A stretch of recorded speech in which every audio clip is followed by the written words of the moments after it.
Hey guys, Dave from Nerdarchy, 4 nerds, by nerds, hanging out with these nerds. Nate. Ted. Ryan. And join us as we pick the defenders of the faith.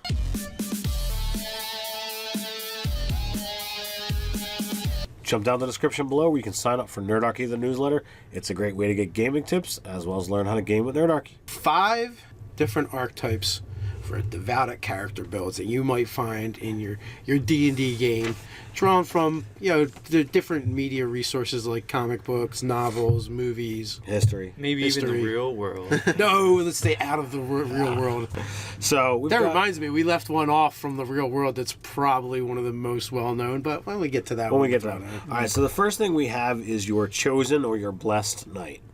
So this is like your Joan of Arc. Right. The chosen of Mystra from the Forgotten Realms setting. So Elminster being the first and foremost. I would say that Jesus guy, probably a solid choice as well. that's Especially a good he was one. kind of reluctant at first, didn't believe it. And he was pretty successful. I mean, there's lots of people. X number of Christians can't be wrong. Yeah.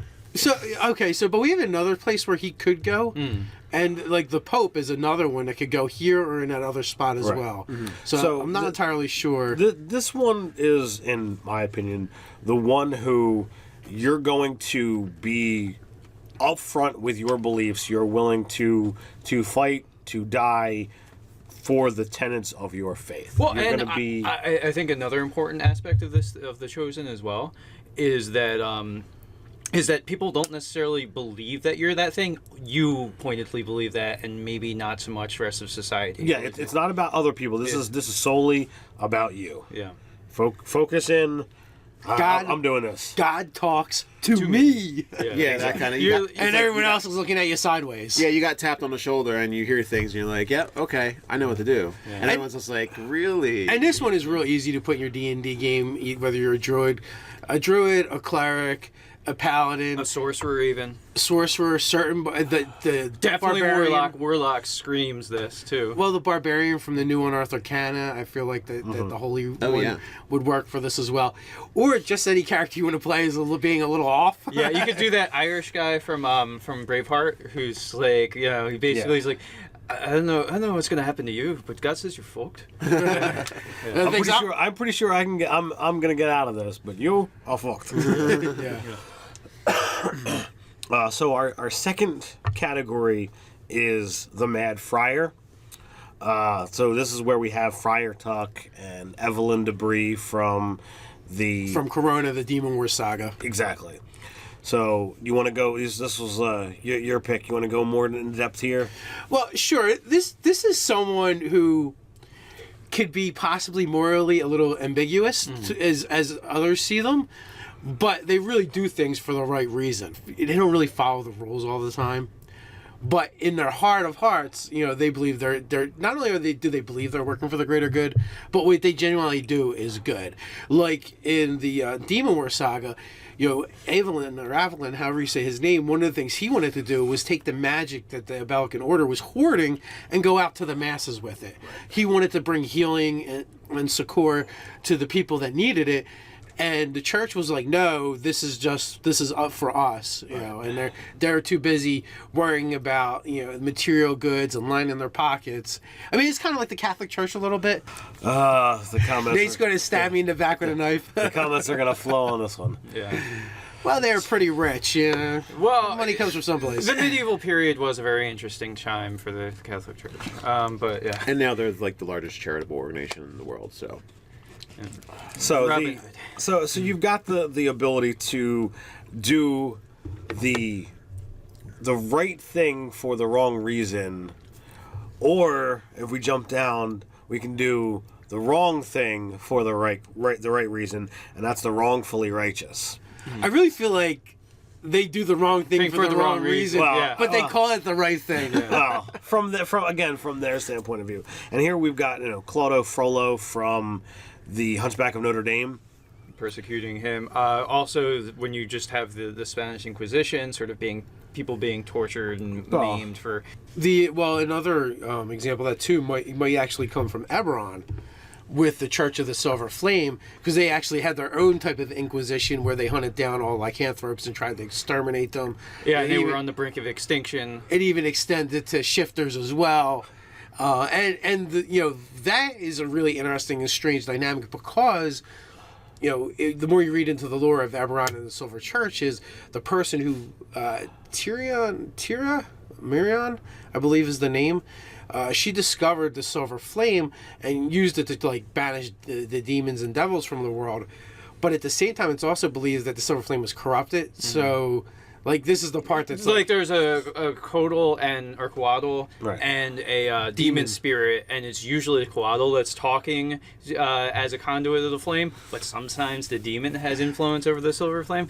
I would also say that the cleansing wars of Dark Sun, so the wrong thing for the wrong reason, because Rajat was anything that's not a human must be wiped from the face of the earth. Spoiler, it was actually meant to give the world to halflings ultimately. Yeah, it was kind of ridiculous too. So the real premise with this is having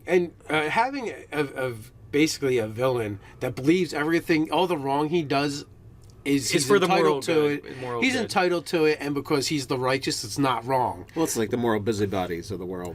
Yeah, it's some extent even the Magneto can fall into here, Yeah, absolutely. Yeah, for sure. even though it's not a religion, but it's a philosophy. It's a belief, yeah. And again, we could fold, not just the worship of gods, but religions that don't always necessarily have to have a central god figure.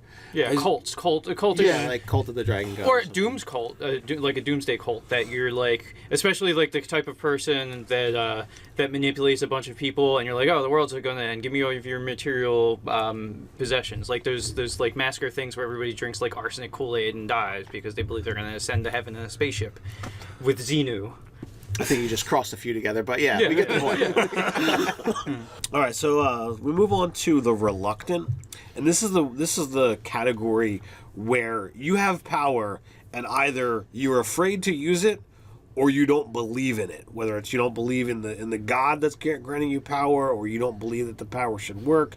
You're too terrified to use it because of what things might come. The examples we have are Neo from the Matrix, because he doesn't want to believe that he is this champion. He was in disbelief for a while that he was kind of the chosen one of that setting. And then from the Dresden Files, we have Sonya, who straight up tells you, it's well, I'm the champion, but I don't know where my power comes from. It could be from this, it could be from that. Yeah, he's a knight of the cross Right. who carries a holy sword. And he's like, maybe God exists. Agnostic. An agnostic modern day paladin essentially is what Sonya is. Right. So but in Sonya's case, he believes in the cause. Mm-hmm. His faith instead of relying on a god or a deity relies on the cause that he's fighting for. Right. And he believes in that, and he knows the power comes from somewhere. He knows the swords have power, and that's enough for him. Right. Until someone can manifest before him and just tell him, right, the truth. And of the situation. we've had the manifestation of angels in the Uriel, book. yeah. So, Some people require more evidence than others. well, I don't know whether Uriel has actually talked to Sonya or not. Just talked to Dresden. True enough. So our last category is the appointed/anointed, and we've put the God Emperor Xerxes, because he just believes that he is, arisen and whatever have you. So that's from 300 fame. Right. So I don't know if he was. There is probably a historical Xerxes, but he probably also didn't believe that he was a god. Right. So Or maybe he did. Yeah. A lot of the pharaohs kind of fall into this category as well. Right. and Kim Jong Il of North Korea and Kim Jong Un, still has this charade of some of his people believing that he's a. And by the god way, figure. if Nerdarchy mysteriously disappears, blame it on the North Korean. or Ryan bring this up. Yeah. I want to blame Ryan. We also have the voice of the Silver Flame that you brought up earlier. They feel that they're put up on this pedestal, and they're the ones that have all of this power because the gods give it to them. Yeah, so the anointed is usually a state authority appointing someone to the position that they're going to hold, Yeah, like a whether- council of cardinals. Whether, Or, yeah, whether it's an organization like the Council of Cardinals, or you have the entire state getting together and saying, "Yeah, you're in charge," or say the Dalai Lama is usually picked by an organization of people that interviews children to find the next Dalai So Lama. whereas the chosen, they believe that they're bestowed this power, the anointed is chosen by others. Yeah, there's even a I believe it's an Indian sort of cult or religious group that like they have prepubescent girls that are treated as godlike figures, like they're found or whatever, and so they like live in the special house and things like that. But they only have that mantle until they come of age, and then they become just like normal human beings that go through the rest of their life. So they're like these godlike figures, godling children, essentially. Well, that sucks. You're like living the high I life. was a god. Yeah, people like would go and like bestow gifts onto them and pray at them, and yeah. So that kind of answers one of my questions, because I wasn't sure, like Jesus, the Pope, if they didn't fall in that last category of the anointed or the appointed, you know, well, the Pope, or Pope definitely. chosen. The Pope. The would. Pope would fall in the last category. I think Jesus was more, Chosen. a chosen situation. Yeah, and- because there was this group of apostles that followed him and some select disciples, but society at large. Yeah, wait.